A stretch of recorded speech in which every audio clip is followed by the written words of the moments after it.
Hello,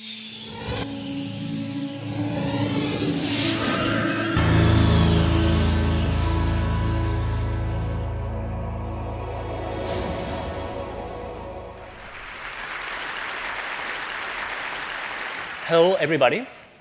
My name is Francisco Polo, and I'm passionate about social change. I really believe that anyone, anywhere, can make change, that anyone in the world can end an injustice. It's just a matter of making the decision of changing that and taking some action. When I was a child, I was bullied at school. I was different. I didn't like soccer, and I decided to play with girls. Some years later, I realized I was gay, and that was the reason that made me different, and that was the sole reason why some of my schoolmates decided to make my life difficult.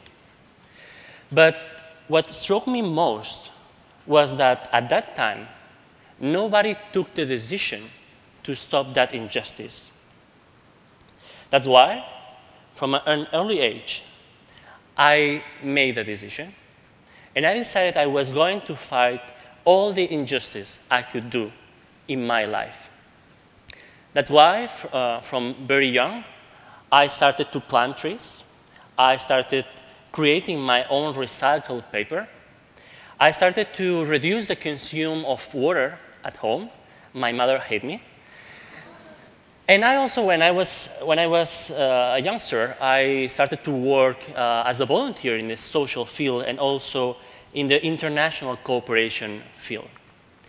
But it was not until I was 26 when I put together my passion to fight injustice together with my passion for technology. At that age, I started an online campaign on my blog against cluster bombs. Cluster bombs are fully illegal weapons under international humanitarian law. Spain was producing these bombs, and I started a campaign on my blog asking the government to stop producing these horrible weapons. Dozens of bloggers from Spain started to join my campaign, and hundreds of emails were sent to the Congress of Spain asking to ban cluster bombs in my country. After 15 days, that seemed as a miracle finally happened, and the government changed its mind and decided to ban cluster bombs in Spain. It was something very unique in my country, because for the first time, one single person has started, with the help of their peers, a big change in our country. For the first time, it was proof that one single person could start a big change. The thing is that with time, what was a massive victory for thousands of people started to become a source of frustration to me, because I was invited to talk about the success of the cluster bomb campaign to stages like this one. And I always focus on talking about how I made the campaign and how could anyone have done that same campaign. But at the same time, I realized how the people that was hearing to me, they didn't really believe what I was telling. They kept thinking that what happened was something special, something unique, something that will not be repeated. So I decided to stop talking about the success of the cluster bomb campaign and started to think about how can I really show people that they can really make change in the world. So I came up designing an online platform to allow anyone, anywhere, to start campaigns as a cluster bomb campaign. That platform was called Actuable, and it was a huge success, not only in Spain, but in Europe. It became the most successful social entrepreneurship in Europe. We joined more than 2.5 million people to fight injustice in less than 18 months. thousands of people started campaigns, and dozens of victories were achieved thanks to Actuable. The success of this platform called the attention of the biggest platform of online activism in the world, Change.org. We started to talk about this and about how we could make more change together than separately. And finally, in May this year, we decided to join forces and create the biggest platform for social change ever in history. The thing is that maybe at this point you might be wondering, okay, you're talking about change, but how do you make that change? Or more importantly, how can I make that change? Let's talk a little bit about that. In our platform, you can use our central tool that is online petitions. That is a tool very easy to use, but at the same time very powerful, that allows you to raise your voice together with thousands of people to make your voice heard against governments, companies, or just to improve your neighborhood. Millions of people are using this tool to make change every day. And at the same time, you might be wondering, okay, yeah, I already heard about these kind of platforms. I already heard about online activism. But I already heard a very strong critique against online activism. Isn't just online activism a way to feel good, but not having real impact? Just clicking a petition, just signing online? Does that really make a change? I'm just washing my consciousness? Is this just a way of slacktivism? What the hell is this term? Let's get deep into this term, the biggest critique against online activism. The word slacktivism comes from the word slacker, which means lazy, and the word activism. And with this term, the critics want to mean that there are some behaviors that involve online petitions that only try to do that, to just make us feel good, click an online petition, but not having much real impact or not having any impact at all. But more importantly, the main critique is that not only you are not having an impact, according to this description, but you are doing online activism instead of making real activism and making real change offline. Of course, activism is not only about online petitions, it's about changing your status on Facebook, changing your status on Twitter, changing your avatar in the social networks, etc., etc. The fact is that there are no studies at all that prove this hypothesis. What really exists, and the University of Georgetown finally released a study about this matter, is this study that says that the so-called slacktivists are really involved in the change they want to make.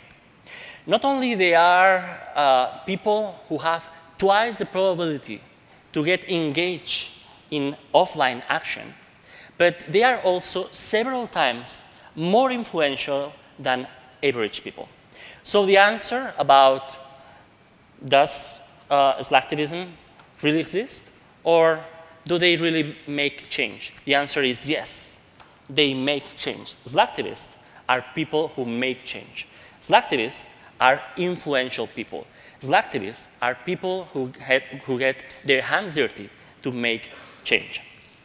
Okay, enough theory. Let's try to put a human face to this kind of campaigns and to this social change that we are talking here. Let me introduce you to one woman, to Ndume Funda. At the end of 2010, Ndume decided to start a campaign on our platform because in South Africa, there is this horrible practice called corrective rape. Ndume is a lesbian, and her partner had been sexually assaulted in order to try to cure her from her sexual orientation. That is something that is, unfortunately, spread all over South Africa. So she started this petition on the platform, and only in a matter of days, it became huge. More than 170,000 people from more than 150 countries in the world signed this petition. The pressure became so big that we received a phone call from the Ministry of Justice into our offices in San Francisco. And the chief of staff of the Ministry of Justice told us that they wanted this petition down because we were collapsing the government servers and that they could not do their work. And we answered that we were not going to take down that petition. And we replied if they were ready to honor the ask of this woman and get a conversation with the ministry about corrective rape. And the answer was, that's impossible. The next day, this was all over the news. It was in every country, in every newspaper, in every country. And something changed in South Africa. A group of 20 members of parliament decided to talk with these women, and they started a national task force to confront corrective rape. You probably can imagine that a lesbian woman in South Africa is seemingly the people less powerful in the world. But Ndume did a historical change in her country. Let me talk you now about another brave woman, about Molly Catchpole. Bank of America, a bank that had been bailed out by taxpayers, and a bank that had just fired tons of workers, decided one day that they wanted to impose a $5 monthly fee over debit cards. Molly had a Bank of America debit card. She was having 2 part-time jobs, and she was very recently, she had just finished college. So she couldn't afford it. She was not only mad about this, she decided to take action, because she knew that probably other people was also angry or incredulous about this. The petition was an amazing success. More than 300,000 people signed this petition in less than a month. The news were all over the media in the United States, and the Facebook profiles and Twitter profiles of Bank of America were filled with criticism about this new measure of Bank of America. And several weeks later, Molly woke up in her shared apartment in Washington to the news that Bank of America was dropping this debit card fee. The campaign to fight against the debit card fee was finally won in the United States. And Molly became one of the most influential people in the world, according to Time magazine. Finally, let me talk about a case that happened in Spain. Let me tell you about Antonio. Antonio is married to another man. And as a lot of couples that cannot naturally have children, they decided they wanted to have children anyway. So they decided to do it going to the United States and doing it by the method of surrogacy. They had a beautiful daughter, and as any other Spanish person that is abroad, you go to the consulate and you get your son or your daughter registered. They went to the consulate in California, and straight couples went into the registry and they went back to Spain normally. When it was their turn, they tried to register their daughter, and they were denied to have her daughter registered. They had to fly back to Spain, holding their daughter in their arms, who, at the moment of crossing the border, became instantly an illegal immigrant in Spain. That means having no rights. Imagine what could have happened if she had to go in an emergency to the hospital, and the parents are not recognized as the real parents of that children. So Antonio decided to start a petition on the platform asking the Ministry of Justice to tell the consulates to register the sons of the gay couples. In only 1 week, and with only the support of 600 people, they got the Ministry of Justice of Spain telling all the consulates of the Spanish government to register these children. This has been a major shift in the civil rights of the children of gay couples in Spain. Okay, these are just 3 stories. I know dozens of those stories. I could tell you lots of stories, but probably at this point you are also wondering, okay, you talk about changing the world, but you're talking about just small victories, like things that are very small, like how are you going to confront the big problems of the world? What about hunger? What about racism? What about climate change? What about these big problems? Okay. The thing here is that we usually confront big problems with big solutions.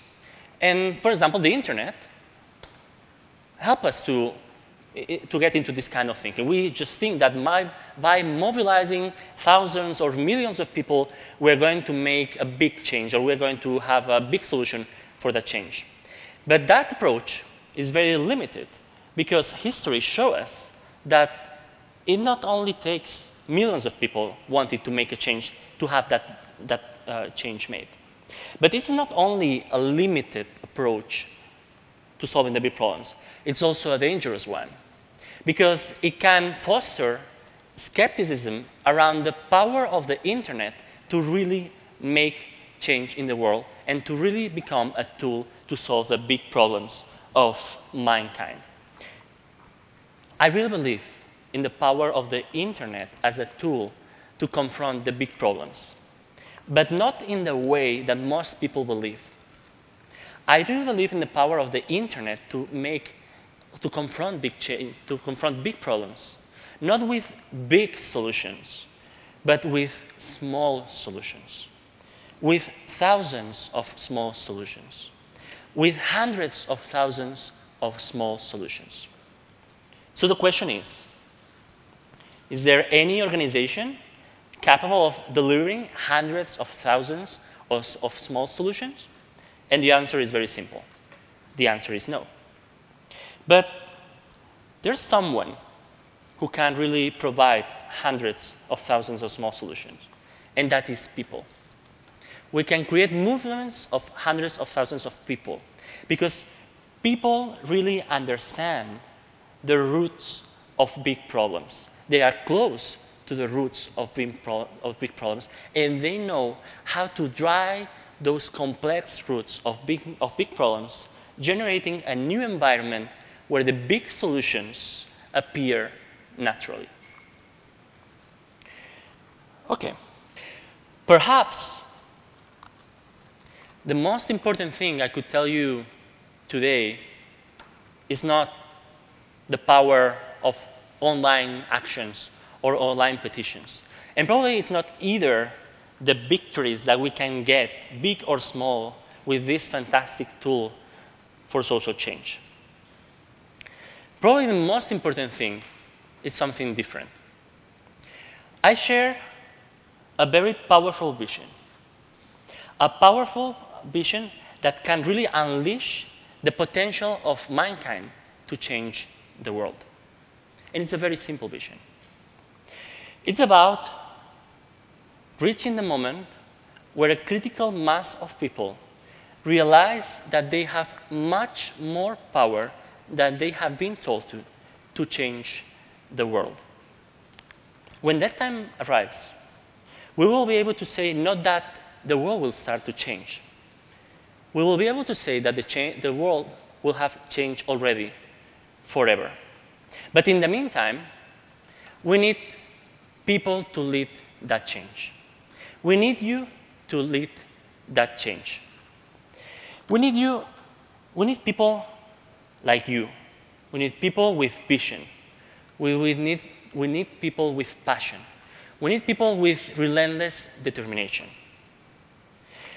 You need to change the world. You must change the world. But let me tell you something, and this is from experience. you are going to find a lot of resistance in trying to do so. You're going to find resistance even among your dearest friends. Because we all, even your friends, we have been raised into fearing making change. We have been educated in not making change. That's why there is no more powerful idea, there is no idea worthier spreading than the idea that we all, that anyone, that you can really end an injustice, that you can change the world. Thank you very much.